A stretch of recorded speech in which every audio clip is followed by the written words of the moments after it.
에베소 사도행전 19장 1절부터 20절까지. 아볼로가 고린도에서 전도하고 있는 동안 바울은 에베소로 돌아가겠다고 한 그의 약속을 지켰다. 바울은 짧은 시일 동안 예루살렘 방문을 마치고 그의 초기 활동 무대였던 안디옥에서 얼마간 시간을 보냈다. 그는 그곳으로부터 소아시아를 거쳐 갈라디아와 부르기아 땅을 차례로 여행하여 자신이 세운 교회들을 방문하고 신자들의 믿음을 굳게 하였다. 사도시대의 소아시아 서부 지방은 로마의 아시아 도로 알려졌다. 수도 에베소는 대대적인 상업 중심지였다. 항구는 선박으로 꽉 찼고 거리에는 각 나라에서 온 사람들로 붐볐다. 고린도처럼 에베소도 선교 활동을 하기에 유망한 곳으로 보였다. 모든 문명 국가에 널리 흩어져 있던 유대인들은 일반적으로 메시아의 초림을 기다리고 있었다. 침례자 요한이 전도하고 있을 때에 연중 절기를 당하여 예루살렘을 방문한 많은 사람은 요한의 설교를 듣기 위하여 요단강 언덕으로 나아갔다. 거기서 그들은 예수를 약속된 메시아로 선포하는 말을 들었으며 그 기별을 세상 각처에 전하였다. 이와 같이 하나님의 섭리는 사도들이 일할 길을 준비하였다. 바울은 에베소에 도착하여 12 형제를 방문하였는데 그들은 아볼로처럼 침례자 요한의 제자들이었고 아볼로처럼 그리스도의 사명에 대하여 얼마쯤 알고 있었다. 그들은 아볼로와 같은 능력은 갖지 못하였으나 그와 같은 성실과 신앙으로 그들이 얻은 지식을 널리 전파하고자 노력하고 있었다. 이 형제들은 성령의 사명에 대하여 아무것도 알지 못하였다. 그들이 성령을 받았는지를 바울이 물었을 때 그들은 아니라 우리는 성령이 있음도 듣지 못하였노라고 대답하였다. 바울이 그러면 너희가 무슨 침례를 받았느냐고 물었을 때 그들은 요한의 침례라고 대답하였다. 그때 사도는 그리스도인의 소망의 기초가 되는 위대한 진리를 그들에게 제시하였다. 그는 그리스도의 지상생애와 그분의 잔인한 치욕적 죽음에 대하여 그들에게 말하였다. 그는 어떻게 생명의 주께서 무덤의 장벽을 깨치시고 사망에서 승리하셨는지를 말하였다. 그는 그분의 제자들에게 맡기신 구주의 사명을 반복해서 말하였다. 하늘과 땅의 모든 권세를 내게 주셨으니 그러므로 너희는 가서 모든 족속으로 제자를 삼아 아버지와 아들과 성령의 이름으로 침례를 주라. 마태복음 28장 18절로 19절.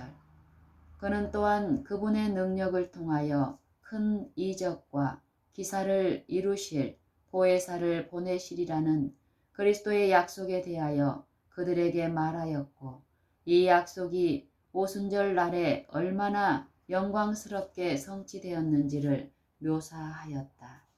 깊은 관심과 감사와 경탄의 기쁨을 가지고 그 형제들은 바울의 말에 귀를 기울였다.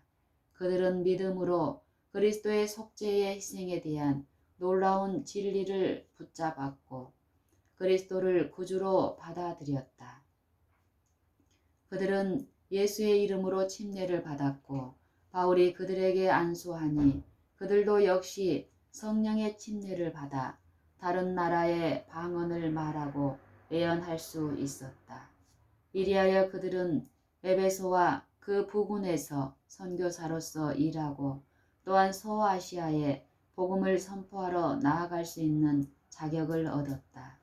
이 사람들이 교역자로서 추수장에 나아갈 수 있는 경험을 얻은 것은 겸손하고 가르침을 받을 만한 정신을 품은 까닭이었다. 그들은 그들의 모보는 그리스도인들에게 크게 가치 있는 교훈을 준다.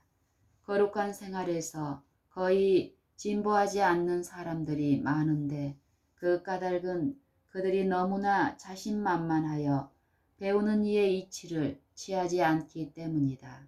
그들은 하나님의 말씀에 대한 피상적인 지식으로 만족한다.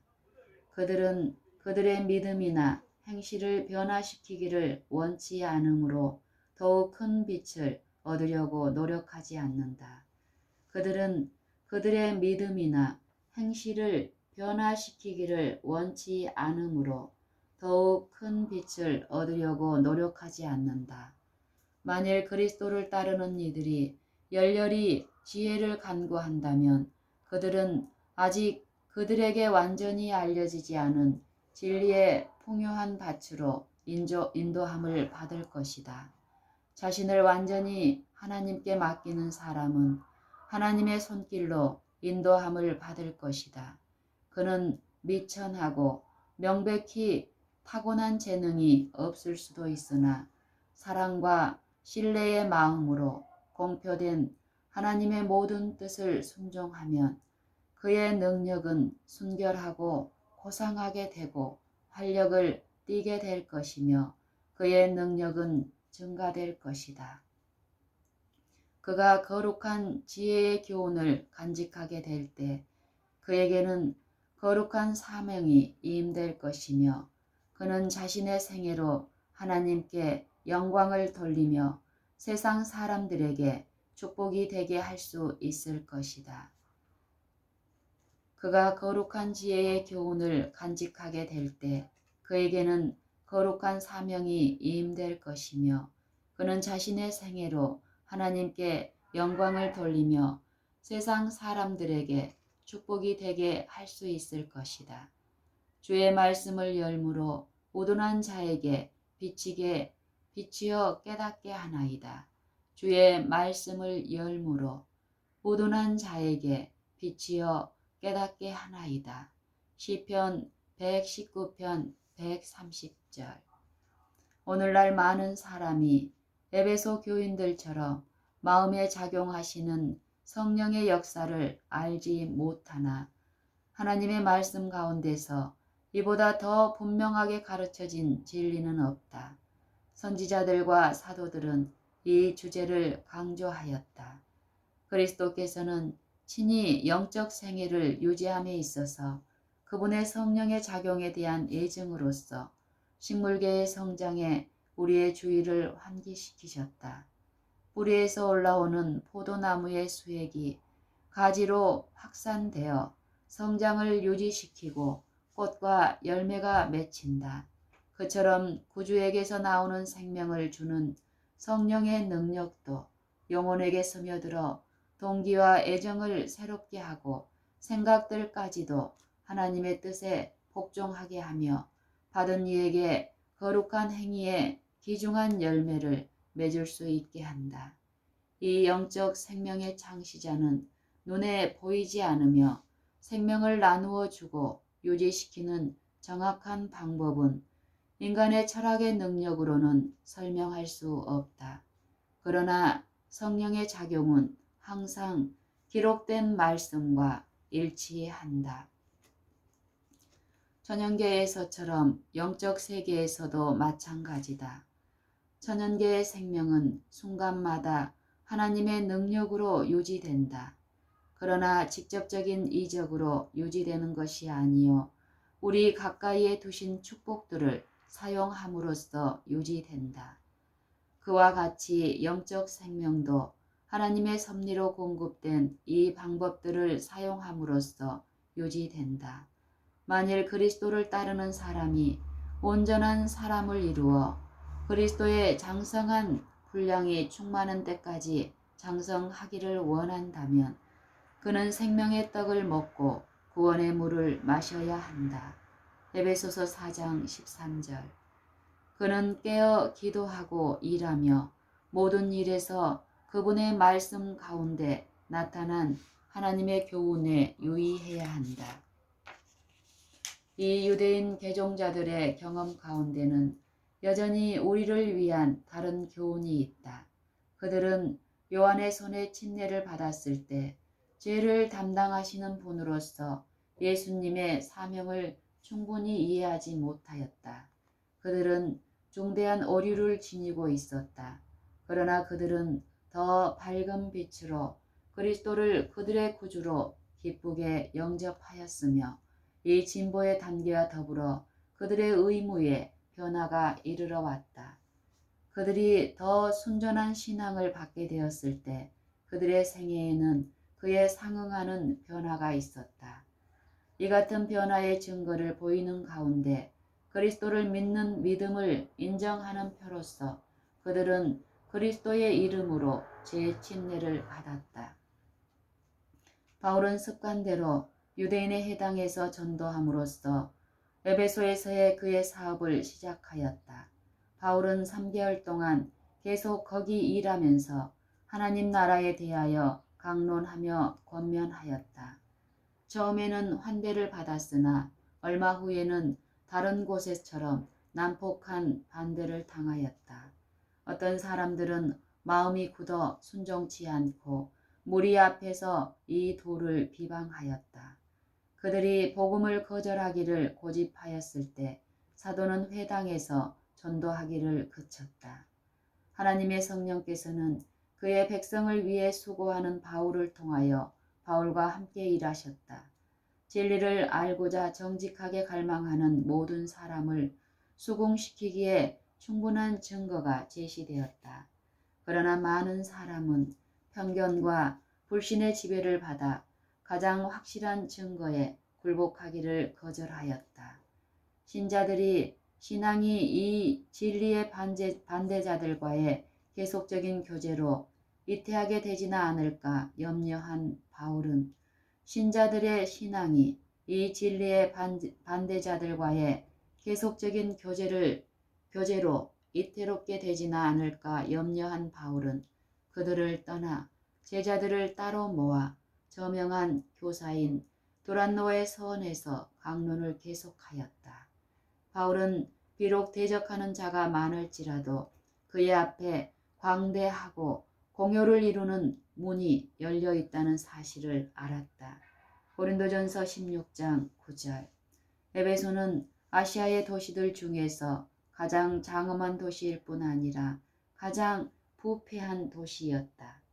미신과 관능적인 향락이 그 많은 인구를 뒤흔들었다.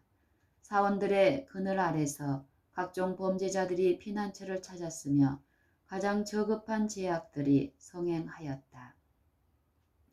에베소는 여신 아데미 숭배의 이름난 중심지였다. 에베소 사람의 아데미의 장엄한 신전의 명성이 온 아시아와 세계에 퍼졌다. 그 빼어난 장관은 그 도시뿐 아니라 그 나라의 자랑거리가 되게 하였다. 신전 안에 있는 우상은 하늘에서 떨어진 것으로 고전되었다. 그 위에는 상징적인 부호들이 새겨져 있었는데 그것들이 위대한 능력을 가진 것으로 믿었다. 에베소 사람들은 이 상징들의 뜻과 용법을 설명하는 책들을 기록하였다. 이 값비싼 책들을 면밀히 연구하는 사람들 중에는 많은 마술사가 있었는데 그들은 미신에 사로잡혀 신전 안에 있는 우상을 숭배하는 자들의 마음에 큰 가마를 끼쳤다. 사도 바울은 에베소에서 활동할 때 특별한 하나님의 은혜의 증거들을 받았다. 하나님의 능력이 바울의 노력과 함께하였고 많은 사람이 육체적 질병에서 나음을 입었다.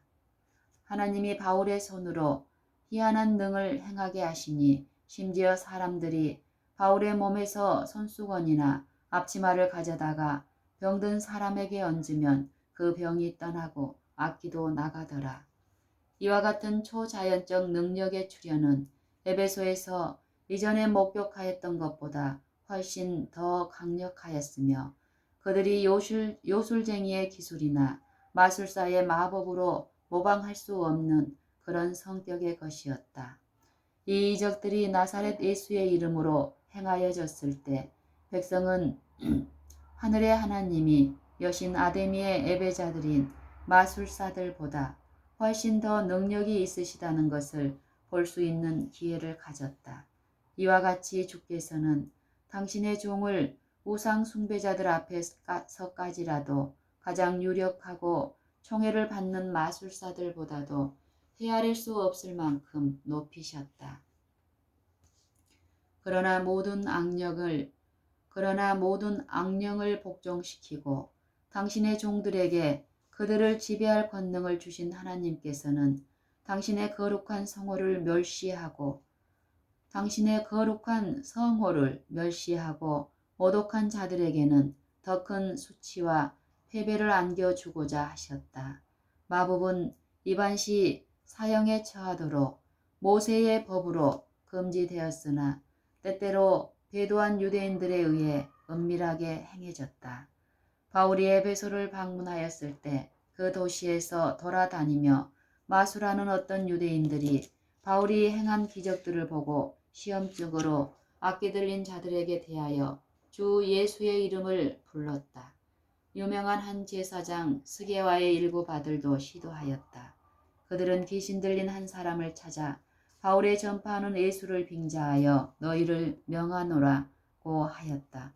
그러나 악기가 대답하여 가로되 예수도 내가 알고 바울도 내가 알거니와 너희는 누구냐 하며 악기 들린 사람이 그 두 사람에게 뛰어올라 억제하여 이기니 저희가 상하여 벗은 몸으로 그 집에서 도망하였다.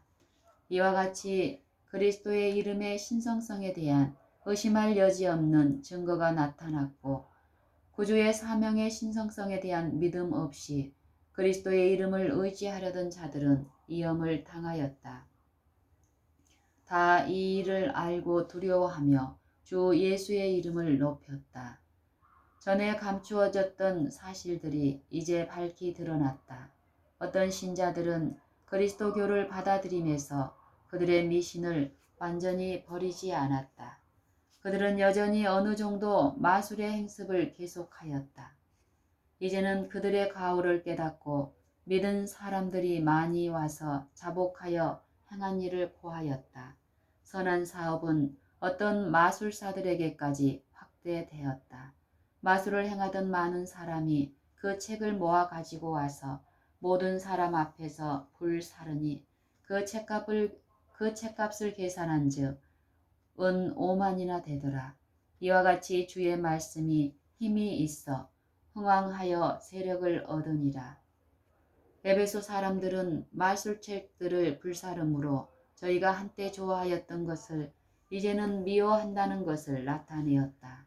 그들이 특별히 하나님께 범죄하고 그들의 영혼을 이태롭게 한 것은 마술을 우존하였기 때문이었으며 그와 같이 분개를 나타낸 것은 마술을 대적하였기 때문이었다.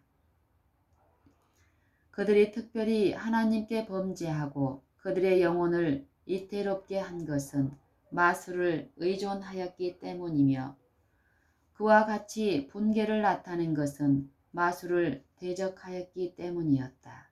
이리하여 그들은 참된 회개의 증거를 나타내었다. 이 점치는 주문집들에는 악령들과 교통하는 법과 형식이 포함되어 있었다. 이 점치는 주문집들에는 악령들과 교통하는 법과 형식이 포함되어 있었다. 그것들은 사단 숭배의 규칙들, 사단의 도움을 간구하고 그에게서 정보를 얻는 지침들이었다.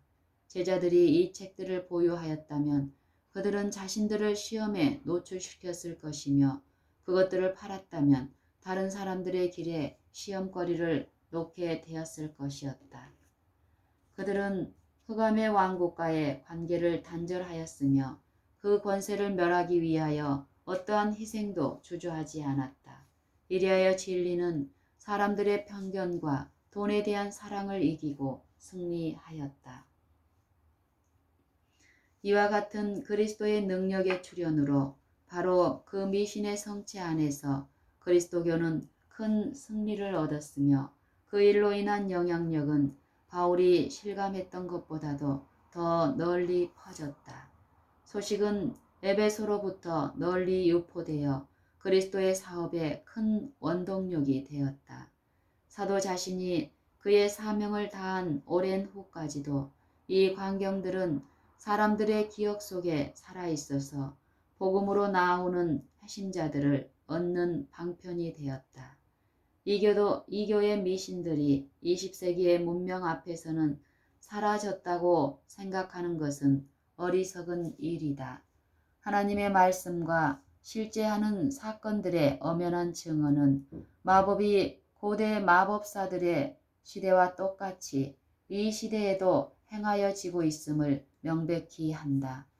고대의 마법 제도는 사실상 현대 강신술로 알려진 것과 동일하다. 사단은 자신을 죽은 친구들의 모습으로 가장해서 나타내므로 무수한 사람들의 마음에 접근하고 있다. 성경 말씀은 죽은 자는 아무것도 모른다고 선언한다. 전도서 9장 5절. 그들의 생각, 그들의 사랑, 그들의 중오심은 사라지고 없다. 죽은 자는 산자와 교통하지 않는다. 그러나 사단은 그가 최초로 사용한 관계대로 사람들의 마음을 지배하기 위하여 이 계략을 사용한다. 앓는 사람, 가족을 여인 사람, 호기심이 강한 사람들 중 많은 사람은 강신술을 통하여 악령과 교통하고 있다. 어떤 일을 하고자 모험하는 자들은 위험한 이치에 놓여 있다. 진리의 말씀은 하나님께서 그들을 어떻게 간주하는지 선언하신다. 고대의 하나님께서는 이교에 신접한 자에게 조언을 구하러 보낸 한 왕에게 다음과 같은 단호한 형벌을 선고하셨다. 이스라엘에 하나님이 없어서 너희가 에그론의 신 바알세붑에게 물으러 가느냐. 그러므로 여호와의 말씀이 내가 올라간 침상에서 내려오지 못할지라. 내가 반드시 죽으리라. 왕하 1장 3절로 4절. 오늘날의 점쟁이들과 천리안을 가졌다는 자들은 이교 시대의 마술사와 같이 강신술의 영매들이다. 엔돌과 에베소에서 발한 신비스러운 음성들은 여전히 그들의 거짓말로 사람들을 그릇된 길로 인도하고 있다. 우리의 눈앞에서 휘장이 거쳐질 수 있다면 우리는 사람들을 기만하여 멸망시키려고 온갖 술책을 다 쓰고 있는 악한 천사들을 볼 수 있을 것이다. 사람들로 하여금 하나님을 잊어버리도록 가마를 끼칠 수 있는 곳은 어디서든지 사단은 그의 매혹시키는 능력을 행사하고 있다. 사람들이 그의 가마에 굴복할 때 그들은 머지않아 마음이 어리둥절하게 되고 영혼이 더럽혀짐을 알게 된다. 오늘날 하나님의 백성은 에베소 교회에 보낸 사도의 다음 권고에 유의해야 한다. 너희는 열매 없는 어두움의 일에 참여하지 말고 도리어 책망하라. 너희는 열매 없는 어두움의 일에 참여하지 말고 도리어 책망하라. 에베소서 5장 11절.